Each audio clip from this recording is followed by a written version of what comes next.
think back. There was a moment you shared something that mattered, a decision that kept you up for nights, a hurt you finally put into words. You hit send. You waited. You watched the screen. And nothing came back. Or worse, a one-word reply, a quick reaction, and then they scrolled on. What did that feel like? If the answer is small, that's not a character flaw. You were trained to feel that way. From the time you were a kid, you learned that emotions need to be witnessed to be valid. That pain deserves a response. That if nobody reacts, maybe what you're feeling doesn't count. But here's what nobody told you.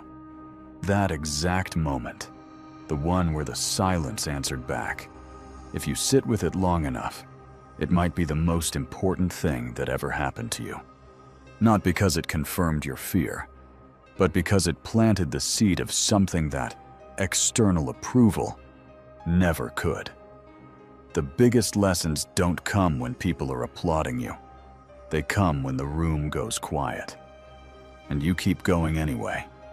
And I want to talk about that. About what it actually looks like to stop needing the room to applaud. About what it costs to get there. And about what becomes possible on the other side. Because most people treat the silence as a signal to retreat, to try harder, to repackage themselves in a way that finally makes people pay attention. But a small number of people do something different. They let the silence teach them. And those are the people who end up building something that actually lasts. Let's go a little deeper. Because before anything changes on the outside, something has to shift on the applaud side. Be honest with yourself for a second.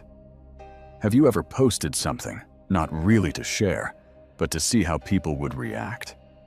Have you ever brought up a struggle not because you needed a solution, but because you needed someone to tell you that you were right? Have you ever gone quiet in a specific way just to see if anyone would notice you were hurting? If yes, you're not alone. And it doesn't make you a bad person. But it does mean you've been performing. Subtly, unconsciously, but performing. Modern life built a strange machine. Pain only has weight if it's witnessed. Vulnerability only counts if it gets engagement. Progress only feels real if someone acknowledges it. So we live in this loop. Something happens. We convert it into content. We wait for the response. And the response becomes the measurement of whether our experience was even real. Think about how absurd that actually is. You have a real experience, something that costs you something. And then, before you've even finished feeling it, part of your brain starts figuring out how to present it. What angle? What caption? What timing? Because the experience itself isn't enough. You need the receipt. You need proof that it happened in the form of other people's reactions. That's not connection. That's outsourcing your inner life. Epictetus was a literal slave. He had no control over his body, his location, or his circumstances. And yet, he understood something that most free people never figure out. That dependence on other people's approval is a chain more subtle than iron. It doesn't leave marks, but it tightens around every single decision you make. When you build your identity around being seen, you become invisible to yourself. You stop acting because you believe in something. You act because you want to be recognized for believing in it. That's the difference between living your life and staging it. And the longer you stage it, the harder it becomes to remember what the real version even looks like. Let me offer you a different angle now. The person who didn't text back, they don't hate you. They're drowning in their own storyline. The person who didn't notice your effort, it's not that your effort was worthless. It's that they're fighting battles you can't see. Everyone is living inside their own bubble, packed with their own anxieties, their own unfinished conversations. their own quiet, desperate attempts to hold it together. Nobody has enough bandwidth to constantly track you. Not because you don't matter, but because that's just what it means to be human. We are all, at any given moment, the main character of our own story, which means we are always, simultaneously, a background character in everyone else's. The sooner you accept that, the sooner you stop taking the silence personally. Marcus Aurelius was the most powerful man in the world. He commanded armies, governed an empire, held the fate of millions.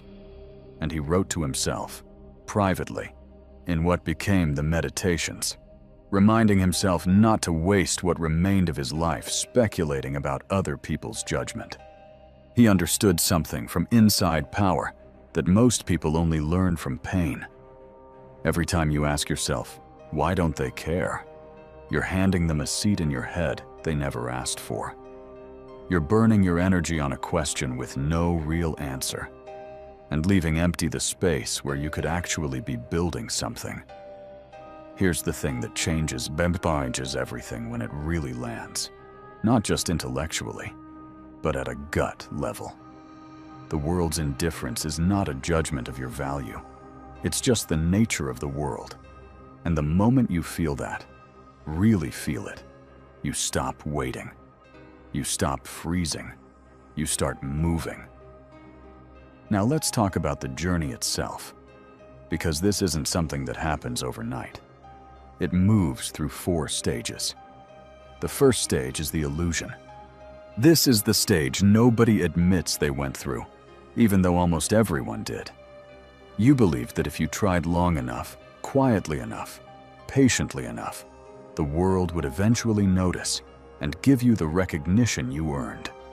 You believed your pain was significant enough to make someone stop and pay attention. You believed that if you just found the right words, the right moment, the right delivery, they'd finally understand. It's a soft, comfortable illusion, and it keeps you completely stuck because you're not acting to change things. You're acting to be seen acting. And when no one notices, you stop. That's the trap. You've handed the starting gun to other people, and they don't even know they're holding it. The illusion is especially dangerous because it feels like patience. It feels like persistence. You tell yourself you're playing the long game, when really you're just waiting for someone else to give you permission to start. The second stage is the reckoning. Then the moment hits. No dramatic scene, no big confrontation. Just a quiet evening where you realize you've been waiting for something that isn't coming. The approval that never arrived. The acknowledgement that was never spoken. The moment where someone was supposed to see how hard you were trying. And in that silence, instead of falling apart, if you let it sink in fully, you start to see something you couldn't before. You handed control of your life to people who didn't even know they were holding it. The reckoning isn't comfortable. It's not one of those cinematic breakthroughs where everything becomes clear in an instant. It's quieter than that. It's more like a slow exhale after holding your breath for years. A realization that lands without announcement. An understanding that the approval you've been waiting for was never going to be the thing that moved you forward anyway. The reckoning isn't a dead end. It's a turning point. Carl Jung said the person who looks outside dreams. The person who looks inside awakes. The reckoning is the moment you stop looking outside. The third stage is intentional solitude. This is the hardest stage, and the one most people skip. When you stop seeking external validation, there's a gap. And if you're not careful, you'll fill it with busyness, content consumption, or just finding a new source of attention. But if you stay in that gap, if you sit with the silence without rushing to fill it, you start hearing something that was always there, buried under the noise. Your own actual voice. Not the voice asking, what will they think? The voice asking, what do I actually want? And here's what makes this stage different from simply being alone. You stop editing yourself in real time. You stop asking whether what you feel is appropriate, whether what you want is reasonable, whether who you are is enough. In the silence, you finally get to just be the answer. Most people are terrified of this, because the silence doesn't just let you hear your own voice. It also forces you to hear all the things you've been avoiding, the goals you've been putting off, the choices you've been rationalizing, the version of yourself you keep promising you'll become, and then finding reasons not to. Intentional solitude asks you to sit with all of that, not to fix it immediately, just to see it clearly. And that clarity is something no amount of external validation can give you. This is the stage where you start keeping promises to yourself, not because someone's watching, but because you've decided that you're worth showing up for. Intentional solitude isn't running away from life. It's running deeper into what's real. The fourth stage is autonomy. This is the stage where people on the outside say, something changed about them. They're right, but not in the way they think. You didn't get colder. You didn't get distant. You just stopped needing confirmation before you moved. You stopped asking, will this be accepted? And started asking, does this align with who I'm becoming? That's the difference between living reactively and living with intention. One is exhausting. The other builds something that compounds. Autonomy doesn't mean you stop caring about people. It means you stop letting the fear of their judgment make decisions for you. You can still value someone's opinion without needing it as a prerequisite for action. You can still want connection without requiring it as evidence that you're worth something.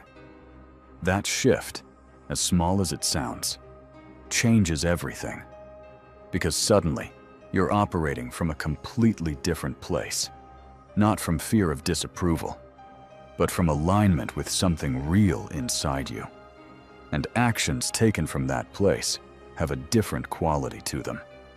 They're steadier, they're more consistent, and over time, they build something that actually holds.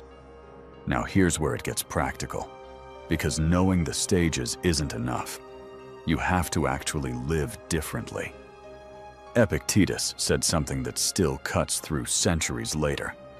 Don't explain your philosophy, embody it. That's not just a nice line, it's a test. Because the first thing your ego wants to do when you go through real growth is tell someone about it. Post about it. Explain it. Prove that it happened. Because if no one knows, did it even count? Yes, it did. The deepest transformations often happen in complete silence. Not because silence is the goal, but because when you're not busy narrating the journey, you can actually walk it. 3 things worth carrying forward. First, protect what's sacred. Not every wound needs to be shared. Not every win needs an announcement. Some things become stronger precisely because they belong only to you. There's a version of privacy that isn't secrecy. It's stewardship. You're not hiding. You're protecting the things that matter most from being diluted by reactions that can't fully understand them. Practice being selective. Not from fear, but from self-respect. Second, build an internal filter. Before you act, ask one honest question. Am I doing this because I believe in it, or because I want to be seen doing it? The answer isn't a judgment. It's a compass. It just shows you where you're standing, and the more you use it, the faster you'll be able to tell the difference between action that comes from your values and action that comes from your insecurities. Third, stop editing yourself to be more digestible. You are not content. You don't need to be packaged for the widest possible audience. If you're too layered to be understood quickly, that's a feature, not a flaw. Depth doesn't need to apologize for itself. The people who are supposed to understand you will, and the ones who don't weren't your audience anyway. Marcus Aurelius wrote thousands of words in the Meditations, and he wrote every single one of them for himself. No readers, no algorithm, no comments section. Just a man trying to live by what he believed. And that's exactly why those words still carry weight 2,000 years later. There's a paradox that shows up at the end of this journey. The people who don't need attention are usually the ones who end up commanding it. Not because they chase it, but because in a world where most people are loudly demanding to be seen, the person who doesn't need that becomes quietly magnetic. Their stillness creates gravity. Their silence says more than the loudest voice in the room. You've seen this in people you admire. There's a certain quality to someone who is completely at home in themselves, who doesn't need to fill every pause with words, every moment with content, every struggle with an audience. It's not arrogance. It's not aloofness. It's the specific kind of peace that comes from not having anything to prove. Seneca wrote that the greatest empire is the one that governs itself. Not other people, not circumstances, just yourself. That's what this whole journey builds toward. Not coldness, not detachment, but self-containment. You still feel, you still love, you still connect. But your foundation no longer depends on whether those things get reciprocated. And that changes everything. When someone can come and go, and you're still you. When the silence hits, and you don't unravel. When no one claps, and you keep working anyway. That's not numbness. That's a foundation that was actually built to last. You don't need to be seen to become something worth becoming. You just need to see yourself clearly. Honestly, without the edits, without the performance tailored to someone else's expectations. So if you've been feeling overlooked lately, let it be your starting point. If you've been waiting for someone to confirm that you're ready, stop waiting. If you've been wondering why the world isn't noticing what you're trying to build, the answer matters less than this single question. Are you building because you believe in it, or because you want to be seen building? That answer is the map for your next step. And when you move from that place, from clarity instead of from craving, what you create carries a different kind of weight. Not because it's loud, but because it's real. That's where everything shifts. That's when your actual life begins.